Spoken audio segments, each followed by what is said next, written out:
Sup fam, it's Musashden, and today I'm gonna do something totally different. I'm gonna tell a story. Yeah, I know, all 5 people who watch this are totally shook. Not just a speed paint, but I'm gonna tell a story from nearly 2 decades ago.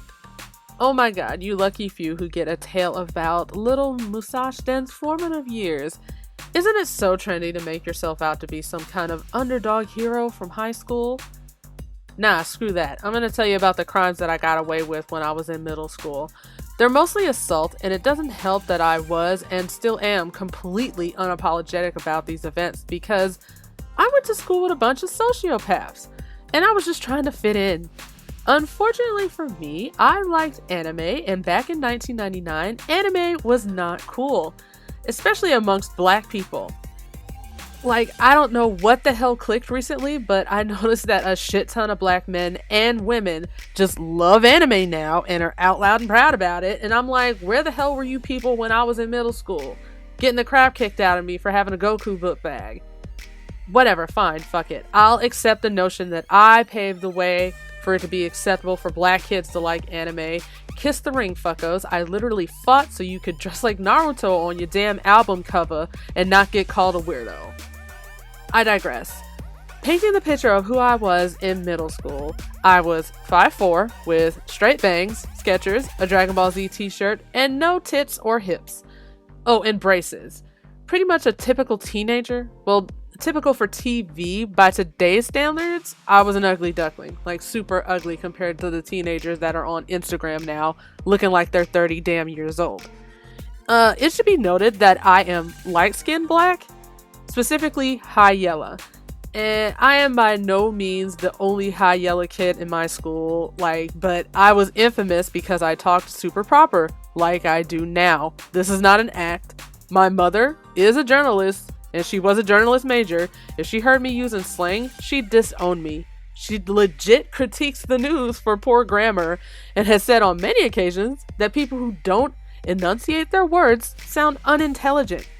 So of course, because I'm such a pale face and don't have a southern accent like the other kids, I get labeled the white girl, even though my mother is a full-ass Jamaican, like full-on Jamaican. Native Jamaican runs in her family. She is darker than me, but I came out pale, like my dad.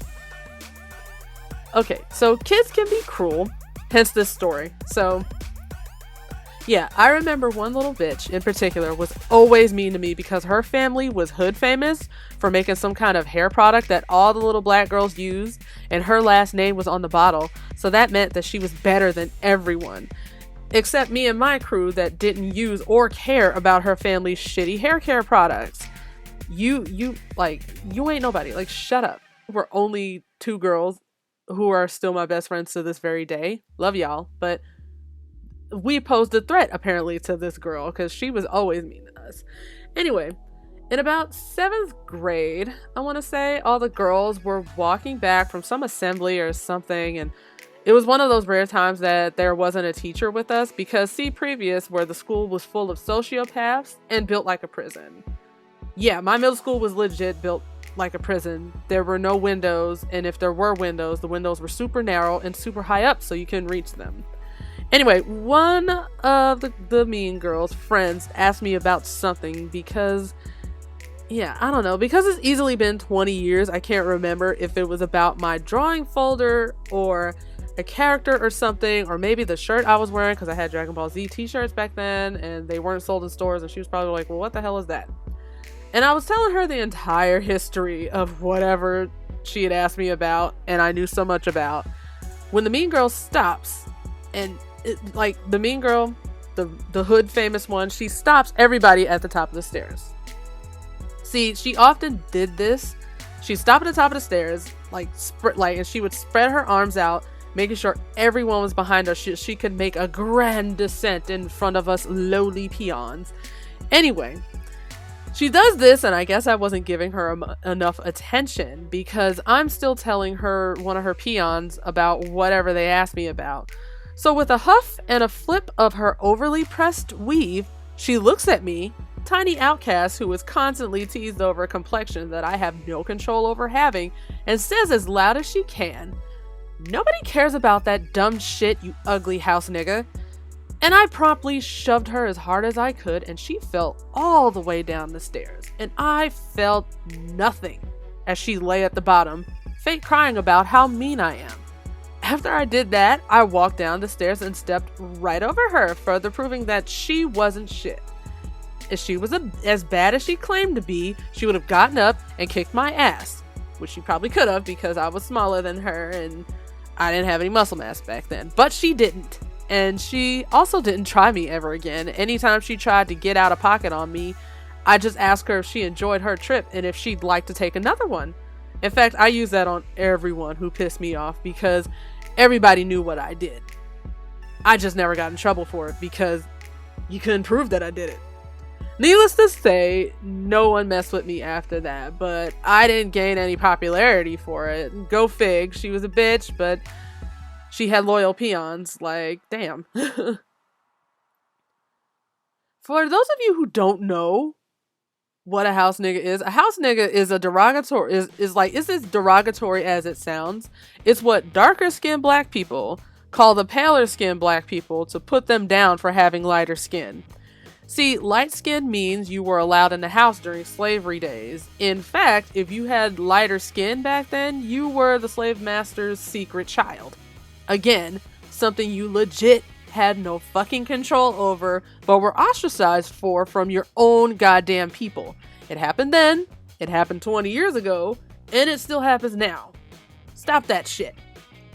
So anyway, to end the story, she wasn't bleeding, she didn't break anything as evident of her doing cartwheels later that day in gym. She was fine. She was just fine.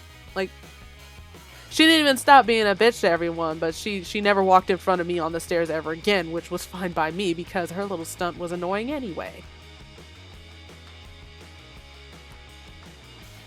Another story of my middle school infamy is concerning my purse. It was a book bag purse, and because my middle school was a prison that only allowed what you could fit in your purse to go with you all day, I'd fill it with like pads, drawing supplies, and my lunch, which was usually 2 cans of soda and chips or whatever.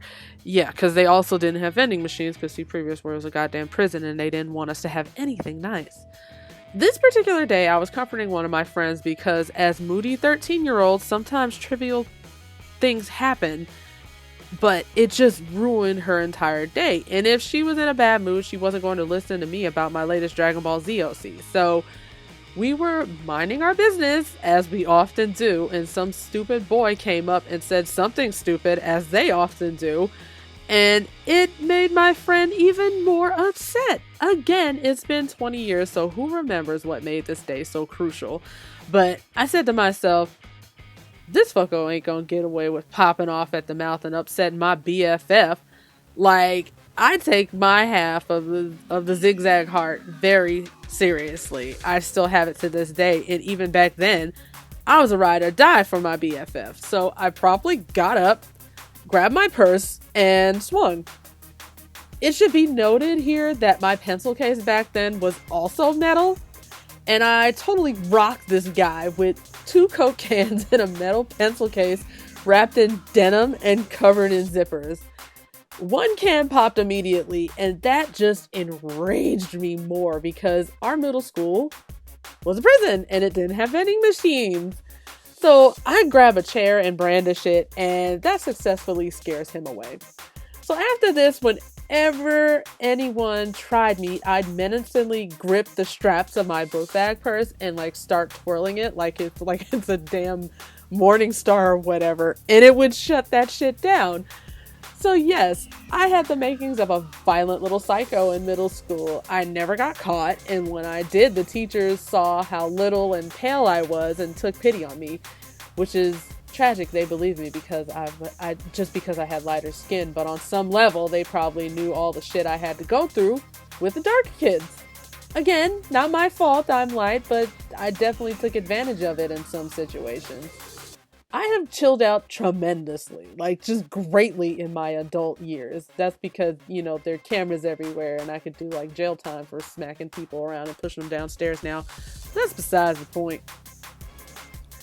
I'm not so full of rage, and I use my paleness for good, or at least I stopped using it to get away with crimes. I don't even know how to use my paleness for good.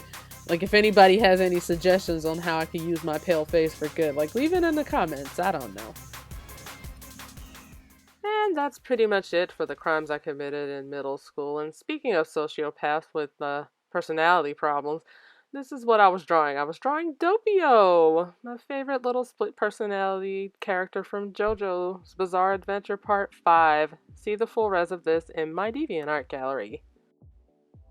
I may not be an actual sociopath, but I am in fact interesting, so go ahead and subscribe if you like my art, and follow me on Instagram, Twitter, DeviantArt, Tumblr, and Wattpad, because I'm Musashden here, there, and everywhere. Thanks for watching!